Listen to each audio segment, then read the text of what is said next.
He always blamed it on being tired. Even though he wasn't, 40-year-old Mark Rowan, a father of two from Ohio, had a habit of drifting mid-sentence. Like someone had quietly pressed pause on his brain, no warning, no heavy eyelids. No urge to lie down, just a sudden slide into unconsciousness, sometimes for seconds. Sometimes longer. Friends joked he should drink more coffee.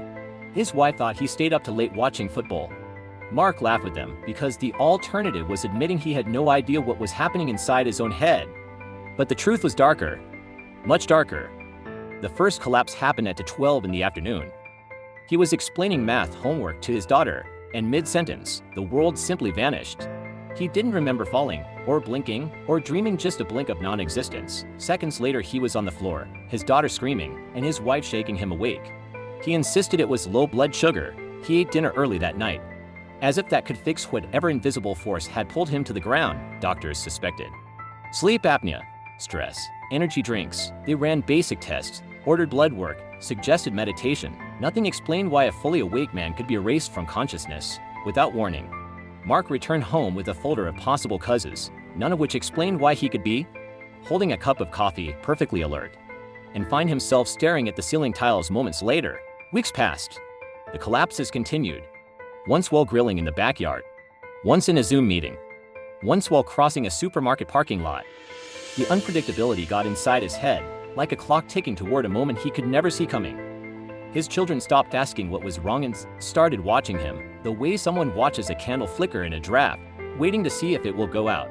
His doctor scheduled an EEG, electrodes, monitors, lights. They waited for an electrical glitch inside his brain to reveal itself. A single abnormal spike would confirm a neurological disorder. But after 6 hours, nothing. A perfectly normal brain with a perfectly abnormal problem. The doctor frowned at the printout, confused, almost suspicious. "You're sure you're not just falling asleep?" Mark tried to laugh, but there was nothing funny about losing consciousness while driving on the interstate days earlier, drifting over the center line until the rumble strip jolted him awake. Just long enough to yank the wheel and pray his children never heard the story. Nights were the worst. Every time he closed his eyes, he wondered if his brain would betray him again. He started sleeping in a chair in the living room, terrified that he would black out while holding his infant son. His wife woke at 3:14 a.m. to find him sitting upright, staring into nothing, afraid to blink. She begged him to slow down at work, but he could feel his job slipping away. No boss wants an employee who vanishes in the middle of a conversation, even for a few seconds. His life was becoming a series of called-in favors, excuses, and apologies. The turning point came in a neurology center 3 states away. A specialist who'd seen unusual forms of seizure activity told him something no one else had considered. "Some seizures," she said, "are electrical storms that hide between the lines. Standard EEGs don't always see them." She explained that his brain wasn't falling asleep, it was short-circuiting. Electricity silencing consciousness for moments at a time while leaving no trace afterward. A rare form of partial seizure disorder so elusive that some neurologists doubted its existence at all. But it was real, and it was destroying his life piece by piece. Still, the diagnosis wasn't proof.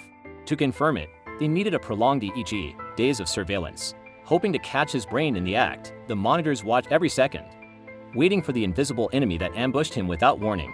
He collapsed twice in that hospital, each time with no visible seizure activity, until one doctor noticed something subtle, a microscopic flicker in the EEG pattern that didn't match sleep, didn't match normal brain function, and didn't match any known neurological disorder perfectly. But it was enough to identify the hidden enemy that had stalked him for years, enough to give it a name. When the diagnosis finally came, Mark cried, not from relief but from fear. Seizures meant medication. Medication meant side effects, and side effects meant fog, dizziness, exhaustion somehow.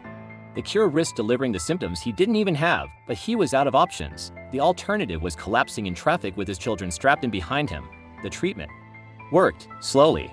The episodes didn't disappear, but they changed, shorter, less violent, predictable enough that he could feel them coming like static building inside his skull. He learned to sit down quickly, to warn his family, to pull over if he felt even a hint of his consciousness drifting. His children started recognizing the signs too. "Dad," they'd whisper, "you're doing it again." And he would nod, grateful and ashamed at the same time. Some nights he wondered if anyone would believe his story if he ever told it publicly. A man who couldn't stay awake, but wasn't tired. A father who fought an invisible electrical enemy inside his skull, one that hid from machines built to detect it. He looked perfectly normal on paper, except for the moments when he disappeared between seconds. But then again, almost everyone has experienced something like it: the sudden fatigue, the brain fog. The moment you're talking and suddenly lose your train of thought. Most people shake it off and continue with their day. Mark never got that luxury. His brain didn't just drift, it switched off. And somewhere, in a small neurology lab with flickering fluorescent lights, those scientists still study rare partial seizures that refuse to appear on standard machines. Because the human brain hides secrets in places technology hasn't learned to read yet, and sometimes, those secrets are powerful enough to erase you from your own life one vanished moment at a time.